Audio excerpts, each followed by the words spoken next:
जगदाधार ओम जगदाधार सर्वदेष्टान धात्रे नमः सर्वदेशान दात्रे नमः ओम जगदाधार ओम जगदाधार सर्वदेष्टान धात्रे नमः सर्वदेशान दात्रे नमः ओम जगदाधार ओम जगदाधार सर्वदेष्टान धात्रे नमः सर्वदेशान दात्रे नमः सच्चिदानंद भगवान की जय सत्य सनातन धर्म की जय सतगुरुदेव भगवान की जय।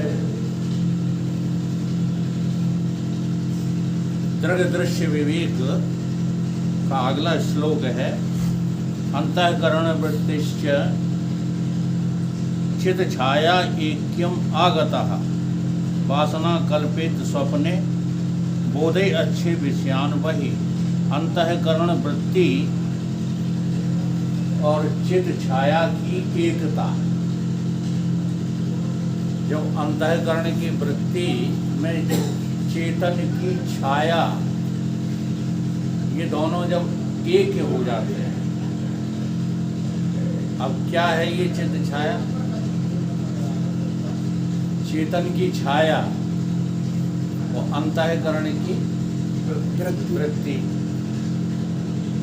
जब इन दोनों की एकता होती है तो स्वप्न बनता है। क्या बनता है? स्वप्ना। अब स्वप्न कैसे बनता है? वासनाओं से जो है एकत्रीकृत जो तुम्हारे अंतःकरण की वृत्ति होती है वो। अब ये जो सपने बनते हैं यही जागृत अवस्था में विषय भोग बन करके तुमको देखने लगते। तो यहाँ जो है आदिगुरु शंकराचार्य क्या सिद्ध कर रहे हैं कि ये जो अंतःकरण की वृत्ति और चित छाया की एकता है वो कैसे होती है, क्यों होती है? इसका बहुत सटीक दृष्टांत है। कभी भी अकेली चित छाया कोई सपना नहीं बना सकती और अकेला अंतःकरण भी कोई सपना नहीं बना सकता।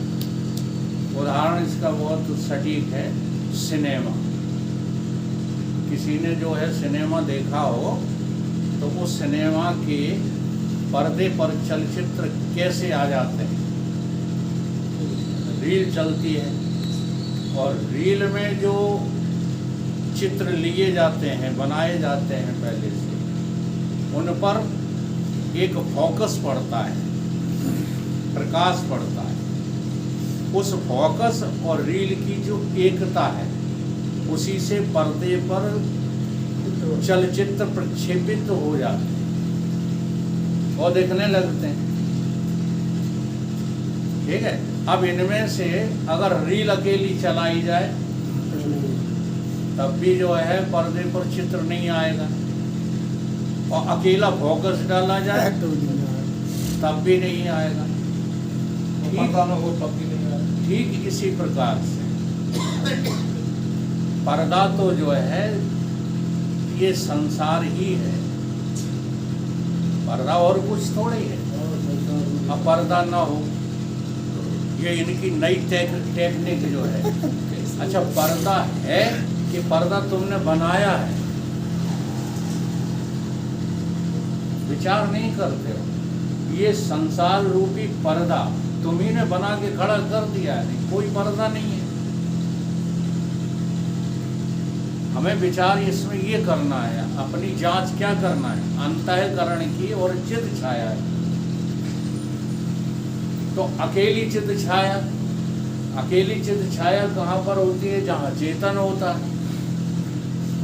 जैसे सुसुप्ति है। अब सुसुप्ति में चित छाया प्रकट नहीं है लेकिन चेतन के साथ है कि नहीं? जैसे धूप नहीं निकली हो, तुम छाव में खड़े हो तो तुम्हारी छाया दिखाई देगी? नहीं देगी। लेकिन क्या तुम्हारे साथ तुम्हारी छाया नहीं है? छाया तुमसे कभी भी अलग नहीं है। ये बड़ा रहस्य है। अब इस चिद छाया ने किससे किया है? अंतःकरण से एकता की है। अंतःकरण जड़ है कि चेतन है? और चिद छाया, चिद छाया जड़ तो है लेकिन चेतनांश है, ठीक है। तो चेतनांश जो है और जड़ांश मिलकर के ये आश्चर्यजनक जो है संसार खड़ा हुआ है। अब प्रश्न पैदा जो होना चाहिए वो तो होता नहीं। प्रश्न क्या पैदा होना चाहिए?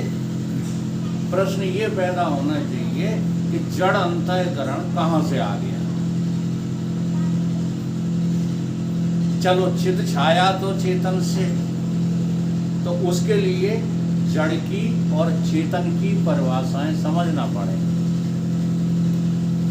अधिकांश जो है धर्मशास्त्रों में और विद्वानों में जो जड़ की परिभाषा बताई जाती है, चेतन की परिभाषा बताई जाती है, वो गलत है।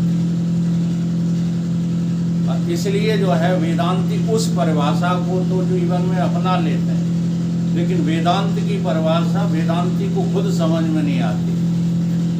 किसको जड़ समझते आप? किसी को तो समझते हो। और ये परिभाषा जड़ता की नहीं है। अधिकांश शास्त्र में यही कहा गया है। क्या कहा गया? जो सूंघ नहीं सकता, जो चल नहीं सकता, जो देख नहीं सकता है, सुन नहीं सकता है, चख नहीं सकता है, तो वो जड़ है। जो सूंघ सकता है, चल सकता है, घूम सकता है, फिर सकता है, वो चेतन है। ये परिभाषा निकाली। ये परिभाषा सच्ची नहीं है। वेदांत क्या परिभाषा देता है जड़ की और चेतन की? वेदांत छोटी सी परिभाषा देता है, उसका हम अमल नहीं करते। वेदांत कहता है जो दिख जाए वो जड़, जो देख रहा है वो चेतन। समझ में आ रही? तो अब जो है इसी का नाम लय चिंतन है। जो जो दिखे तुम्हें वो 100% क्या है ही नहीं। जड़ता का अर्थ क्या है? जो दिखे सो सकल विनाश। जो दिख जाए सो है ही नहीं, ये है जड़ता। और जो देख रहा है वही है। अब इसी का अभ्यास करो। जब तुम इसका अभ्यास करोगे तो अंतःकरण भी आपका जड़ ही निकलेगा। चेतन की जो चैतन्यता है, चिदाभास भी जड़ ही निकलेगा। क्यों? क्योंकि तुमको चिदाभास दिख जाता है। इसी में पहले एक सूत्र समझाया था, रूपम दृश्यम लोचनम दृग तद दृश्यम लोचनम मनः। धीरे धीरे पीछे बढ़ो, पीछे बढ़ के देखो तो जब बुद्धि को देखोगे तो दृष्टा कौन है?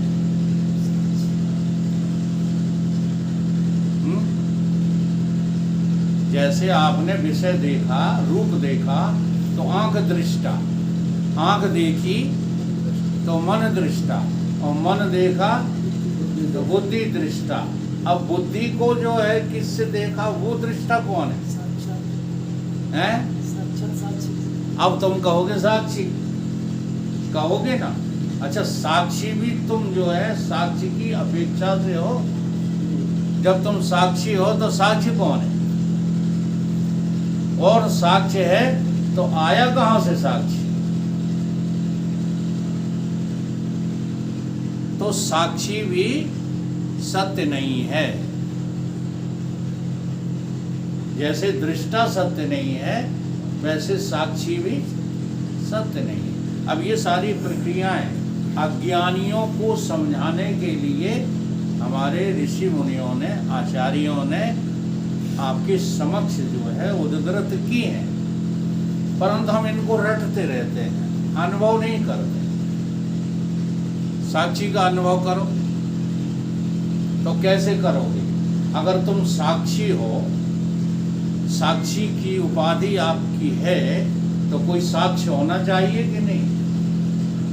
और साक्ष्य यदि है तुम्हारे सामने और तुम साक्षी हो, तो द्वैत है कि अद्वैत है? और वेदांत का सिद्धांत क्या है? द्वैत। तो तुम साक्षी भी यदि हो गए तो अभी कहाँ जी रहे हो? द्वैत में। तो ये जो साक्षीपना है, ये अपेक्षाकृत जो है दृष्टा दृश्य दर्शन की तो श्रेष्ठ है, लेकिन साक्षीपना भी सच्ची अनुभूति नहीं है। सच्ची अनुभूति प्राप्त होने के बाद द्वैत रहता ही।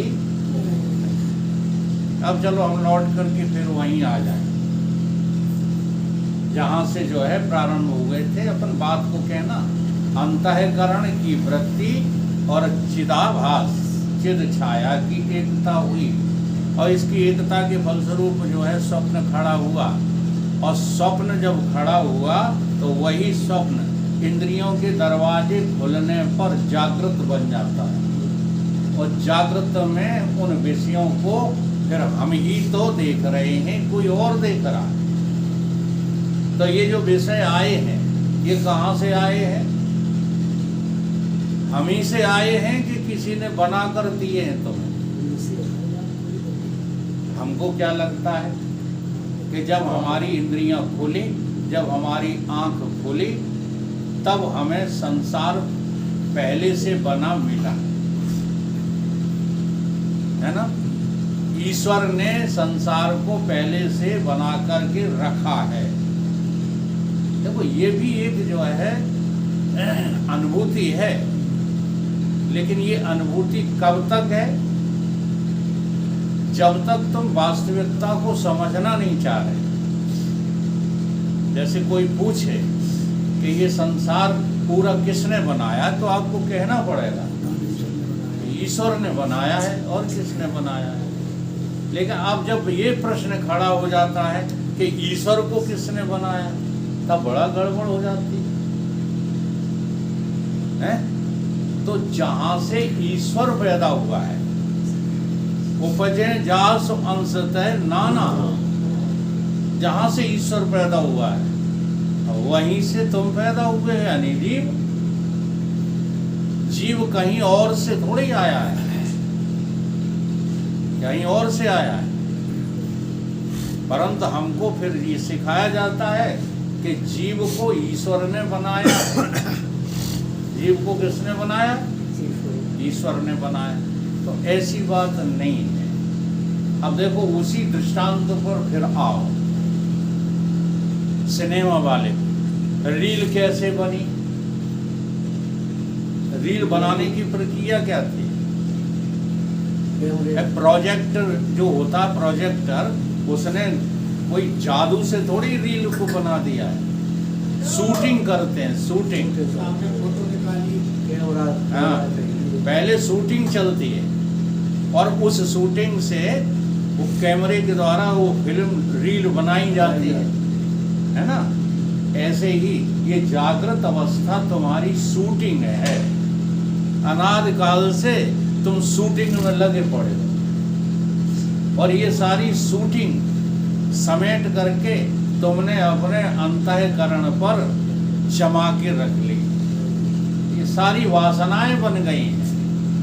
अब यही वासनाएं बार बार स्वप्न की रचना करती हैं, और स्वप्न से इंद्रियों के दरवाजे खुलते ही जागृत स्थिति आ जाती है। तो जागृत, स्वप्न और सुषुप्ति, ये सब तुम ही से पैदा हुए,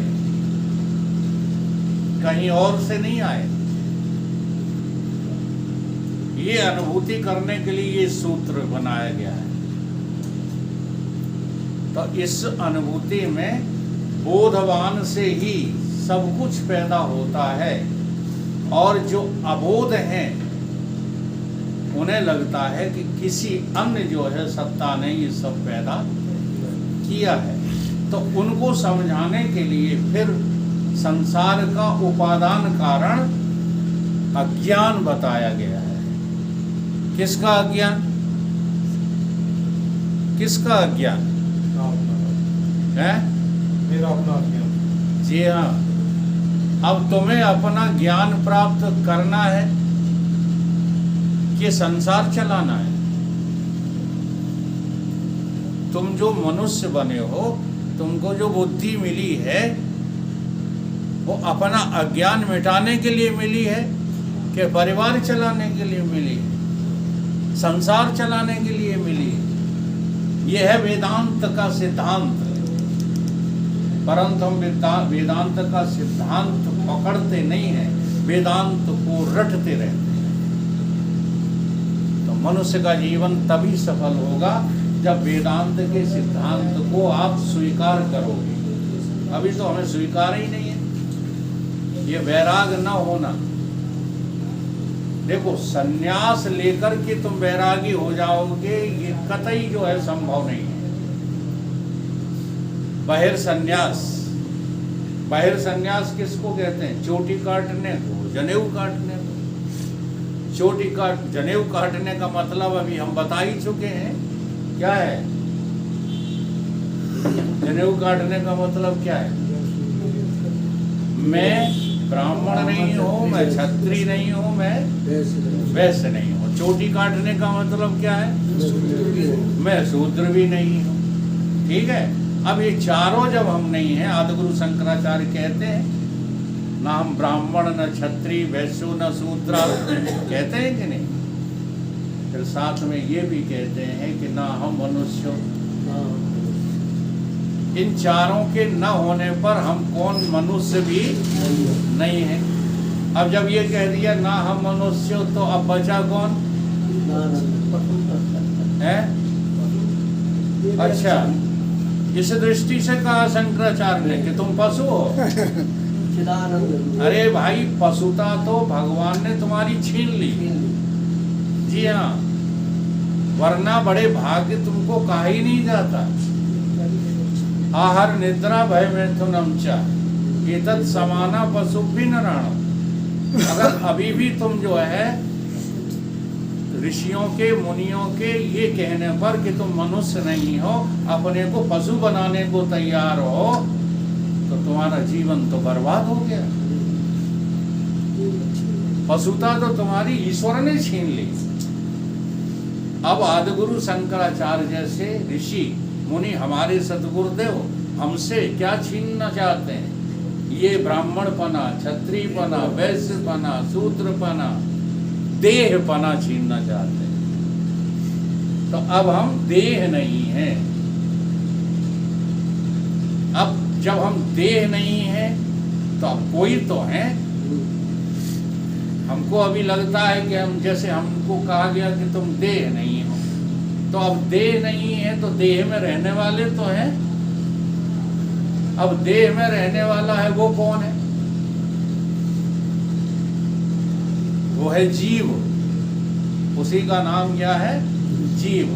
जो चिद छाया और अंतःकरण की एकता से जो है हमको एहसास हो रहा है। समझ में आ रहे? और ये एहसास पाना सच नहीं है, झूठा है। जिन संत की हम इनसे पुस्तक ले गए थे, स्वामी अखंडानंद जी महाराज, परम पूज्य वृंदावन वाले अखंडानंद जी महाराज, वो ये घटना बता रहे थे कि एक बार हमारी माता जी किसी योगनी से दीक्षा ले आई। उसने उनको कोई योग सिखा दिया, तो वो 3-3 घंटे बैठ करके योग किया करें। तो एक दिन हमको अपनी माता जी से विनोद करने का अवसर मिल गया। मैं तो वेदांती हो चुका था उस समय तक। तो मैंने माता जी से कहा कि माता जी, तुम आजकल सिनेमा बहुत देखने लगी हो। उस समय सिनेमा चलते नहीं थे, बहुत कम, कहीं एक आध शहर में टाकीज हुआ करती थी। तो बोली हाँ बेटा हम सिनेमा तो बहुत देखते हैं। तो कहीं आज हमें भी बता दो तुम क्या क्या देखती हो। तो बोली हम देखते हैं कि गंगा जी के किनारे हम चले जा रहे हैं, वहाँ हमें तमाम तरह के संत और बड़े बड़े विचित्र जो है पक्षी, बड़े विचित्र जानवर देखने को जो है हमको मिलते हैं और हम देखते चले जाते हैं। उसी देखने में हमारे घंटे 3 घंटे व्यतीत हो जाते हैं। तो उन्होंने कहा कि ये तो जो है माता जी बिल्कुल बचपना है, बिल्कुल बालकपन है, इससे ज़्यादा और कुछ नहीं। जैसे बच्चे होते हैं ना, हाँ, ख्यालों में डूब जाते हैं, फिर चाहे कुछ कहने लगते हैं, उससे ज़्यादा और ये क्या है। खुली आंखों क्या तुमने गंगा जी नहीं देखी? खुली आंखों गंगा के किनारे टहलते संत नहीं देखे? अब जो बाहर तुम्हें दिख रहा है वही तुम्हें अंदर दिखने लग जाए तो इसका नाम जो है साधना नहीं है, ये साधना नहीं है। हम लोग इसी को साधना समझ बैठे हैं। थोड़ा सा हाँ मन लगाने की प्रक्रिया तो है, जो चीज़ हमको बाहर जो है, लेकिन जो आपको अंदर दिख रही है वो बाहर की ही सारी समेटी हुई वासनाएं ही तो दिख रही हैं, और क्या दिख रहा है। जैसे स्वप्न आता है तो सपने में आप क्या देखते हो? थोड़ा सा फर्क है जागृत और सपने का। जागृत के देखे हुए वस्तुएं पदार्थ आदि के टुकड़े करके, हाँ, कहीं का ईंट कहीं का रोरा, भानुमती ने कनुआ जोड़ा, डिटो ऐसा ही नहीं दिखाई देता। जैसे सपने में देखा कि एक आदमी सींग वाला था, तो ये आपको क्यों